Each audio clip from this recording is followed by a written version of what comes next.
Namaste. Today I would like to share with you one exercise, one thing to do, which changes the position of your pelvis. That for some of us, it will take away back pain because it's opening up the sacrum, releasing the muscles in the sacrum, and taking the pelvis in the right position for the abdomen to work properly. For others, it might just improve your back bend. Well, I found just an amazing thing to do. And what I find most when people start doing it the first time they do it, can be incredible amounts of pain because the sacral muscles are so tight.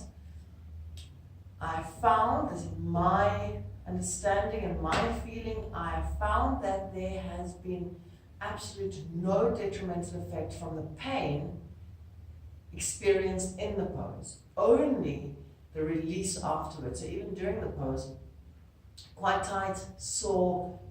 If you can endure it, if you can still breathe, then stay with it. Okay, I only suggest that.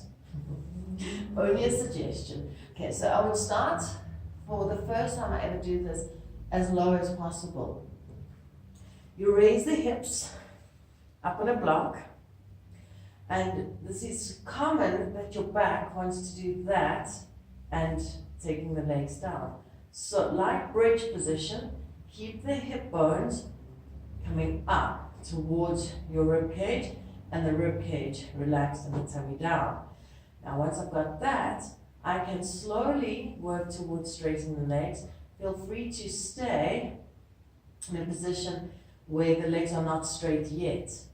But if you can, straighten the legs, and as you straighten them, you pull the pubic bone up, you pull the hip bones, pull the tummy down, and keep the legs rolled in. So you'll notice as we go into deeper and deeper ones, my legs want to more and more do that.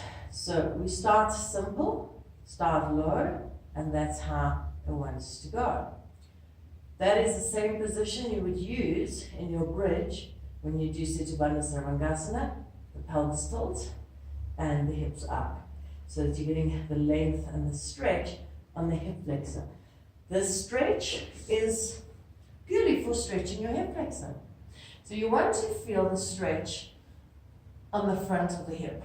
A little higher, yeah, it's a little higher, and you can try it here. And you might have noticed, I put my hands there. So if I'm going, it's just too heavy in my lower back, I help my pelvis to change by pushing the instrument away. So the foam roller is quite a nice one because you've got a leverage there, and now I've got legs together and extended out.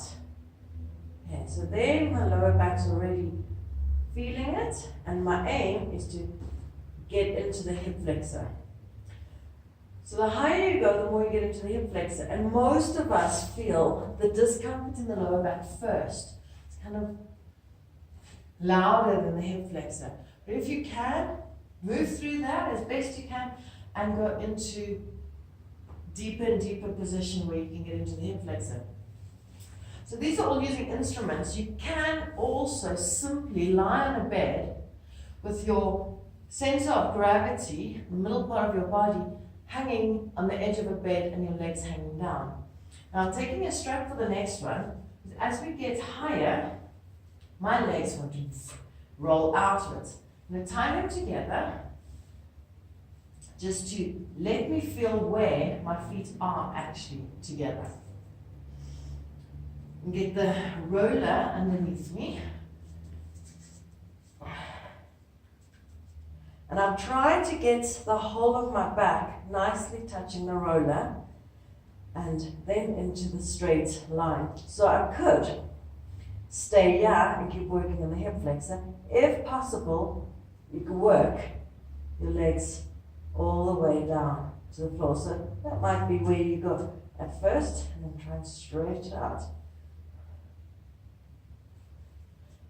Now the roller is very nice. You can play around with space. Now I do have my hip flexor, if I really extend, so the feeling is tilting all the time. Tilting, using the glute muscles to pull the legs down.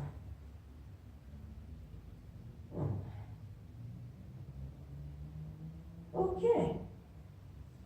So that is how you'll eventually get your back bends to feel like almost nothing. Your back just bending.